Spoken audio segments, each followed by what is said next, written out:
We have new information now on a story you saw first on Local 12 News as a convicted child molester heads back to prison. We first told you about Mark Klapper in early September, and when police arrested him for watching a little boy in a bathroom of a store, he was already convicted multiple times as a sexual predator.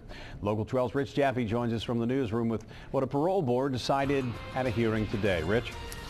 Rob, Mark Klapper is a serial child molester. He's been to prison a number of times for crimes against children. When he was arrested in September, he was actually out on parole on an earlier conviction involving a child. And this morning, Klapper was sent back to prison to serve the rest of that sentence. Mark Klapper has been molesting children since he was a teenager.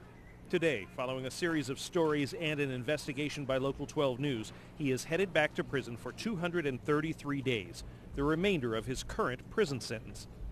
Klapper has been in the Hamilton County Jail since a judge convicted him November 25th on voyeurism and obstruction charges. Those charges came after the convicted predator frightened a 6-year-old boy in September by leering at him as the boy used a urinal inside the Target store in Western Hills. The very brave little boy quickly told his father. The father, in turn, found Cincinnati police officer Don Meese. The trio chased Klapper as he left the store and ran across Glenway Avenue. Meese called for backup and eventually surrounded Klapper and arrested him. While Klapper initially sailed out of jail on a minor bond, Judge Brad Greenberg got other judges to change the bond requirements on those crimes, keeping the sex offender behind bars until his trial.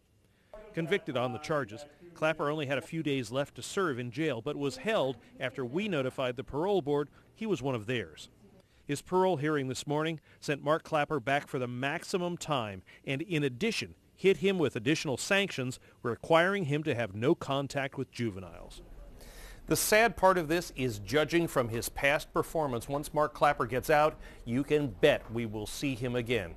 Now, after I was notified of the decision today, I called that little boy's dad and Don Meese, the police officer, who did such a great job of chasing down and arresting Klapper. Both of them were thrilled to hear that for at least the next 233 days, no one around here has to worry about Mark Klapper. In the newsroom, Rich Jaffe, Local 12 News. Rob? Rich, in some cases it feels like the system is broken, but in this case it seemed like it worked. Not only did it work, but everything worked right. The little boy was smart enough to tell his dad quickly what happened. The dad listened and believed him. He quickly found Don Meese. The officer also listened quickly and believed and acted upon that. And now a serious predator, a serious sex offender, will be back where he belongs, at least for a while. Rich Jaffe, thanks very much.